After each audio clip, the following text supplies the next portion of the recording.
At siyempre yung kapatid ko nandun sa Aloyo mga kabos. At ipapakita ko sa inyo kung gaano galing si Dodong magtimpla ng kinila mga boss. Ayan. Ayan, magtinula rin kami. Ayan yung susubukan namin mga boss. Yung kinila. Mag-iyaw. Ayan mga boss. Yan yung ulam namin ngayon. At siyempre yung ating pipino mga boss. Yan.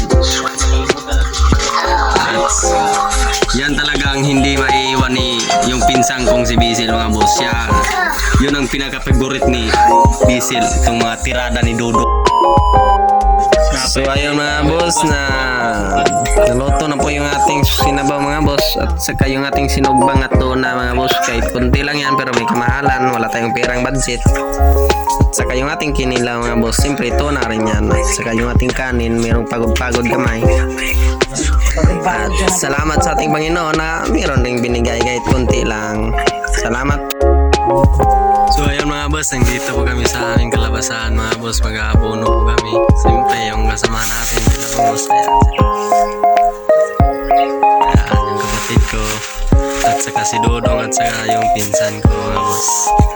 Ayan yung kalabasan namin, maliliit lang po yung boss. Abono boss, complete urea at saka putas na yan boss para mabunga boss. Ayan na po. Ayan yung abono mga boss. Ayan.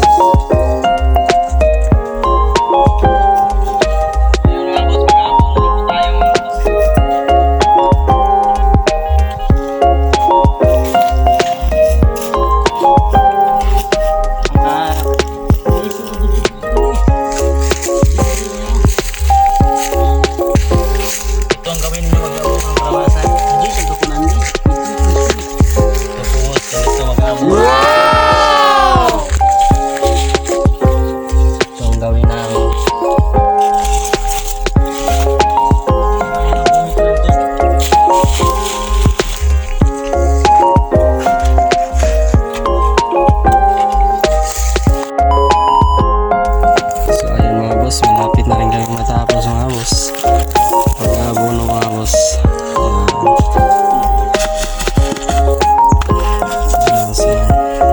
Maliit na yung aming kalabasan boss, mahigit sa malapit sa mga isang hektar siguro yung kalabasan namin boss. Ito yung mag-abono sa amin boss, ilagay sa malapit sa punuan nila boss. Ayan. Salamat po sa inyo mga kabos.